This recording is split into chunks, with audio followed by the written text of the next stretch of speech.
Assalamualaikum warahmatullahi wabarakatuh. Selamat pagi semua. Hari ini kita akan belajar prakarya. Kita akan mulai di bab 1 tentang kerajinan bahan lunak.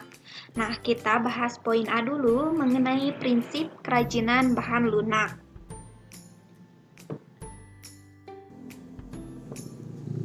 Prinsip kerajinan bahan lunak. Apa sih itu kerajinan dari bahan lunak? Nah, kerajinan dari bahan lunak ini merupakan produk kerajinan yang menggunakan bahan dasar yang bersifat lunak, yaitu lentur, lembut, empuk, dan mudah dibentuk. Nah, prinsip pembuatan kerajinan bahan lunak alam dan buatan itu memiliki kecenderungan, yaitu sengaja dibuat orang secara khusus dan sangat mempertimbangkan aspek pemaduannya. Nah, aspek pemaduan di sini itu maksudnya adalah penggunaan bahan lain dengan warna dan bentuk yang berbeda, tetapi padu dengan bahan dasarnya.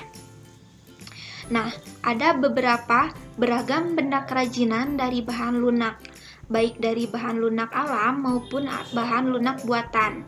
Nah, seperti dari tanah liat, getah, kemudian ada dari fly dough, kemudian polimer clay, plastisin, gips, fiberglass, kemudian ada dari sabun, lilin, dan lain-lain. Dan tekniknya pun yang digunakannya itu bervariasi. Nah, selanjutnya, pada praktiknya, kerajinan dibuat dengan mempertimbangkan wilayah kerja dengan beberapa prinsip berikut. Yang pertama, ada keterampilan tangan. Nah, kerajinan ini dibuat dengan menggunakan keterampilan tangan. Kemudian yang kedua, keterampilan teknik. Nah, pembuatan benda-benda kerajinan ini dilakukan secara berulang-ulang dan didasari oleh keterampilan teknik atau keprigelan. Dan yang ketiga, yaitu kedaerahan atau tradisional. Nah, kerajinan merupakan benda-benda yang mempunyai nilai guna praktis, bersifat universal, dibuat dengan keterampilan teknik tangan, namun masih dipengaruhi oleh adat istiadat setempat.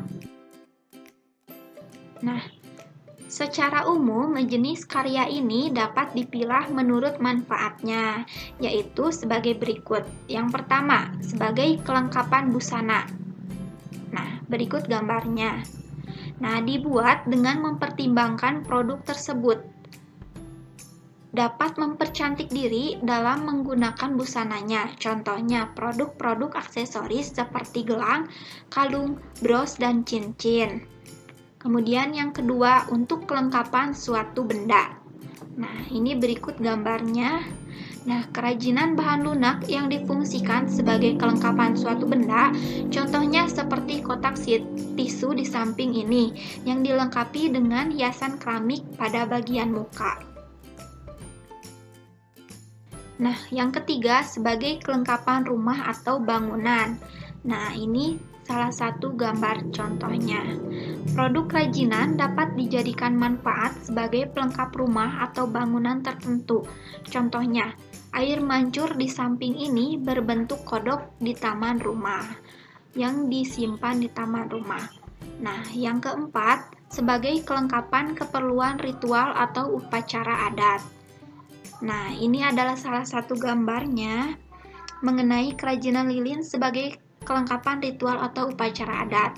Nah, banyaknya ritual atau upacara adat Nusantara tentunya bervariasi pula kerajinan bahan lunak yang dapat dimanfaatkan sebagai pelengkap upacara. Contohnya lilin. Lilin banyak digunakan untuk berbagai acara ritual dan pesta adat. Nah, selanjutnya, berdasarkan prinsip kebermanfaatan di atas, maka kerajinan bahan lunak dapat dikategorikan sebagai produk-produk berikut. Yang pertama, untuk menambah keindahan. Nah, seperti memperindah penampilan, kemudian memberi penekanan atau kekhasan pada suatu benda. Maka, suatu benda ini akan terkesan lebih khas. Kemudian yang ketiga, yaitu menjadi persyaratan pemakaian. Dan yang keempat, merupakan pertanda atau simbol. Nah, selanjutnya dibuat khusus sesuai benda aslinya atau duplikasi. Artinya, menyerupai bentuk aslinya untuk kebutuhan tertentu.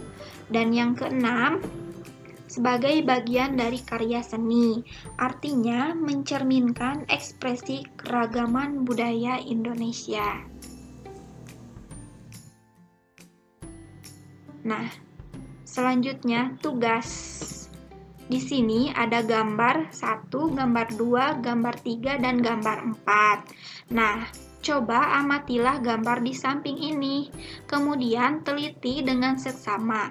Menurut Anda, apa bahan yang digunakan dalam pembuatan kerajinan di samping ini?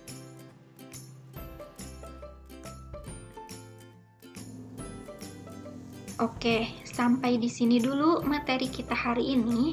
Sampai jumpa di pembelajaran selanjutnya. Wassalamualaikum warahmatullahi wabarakatuh.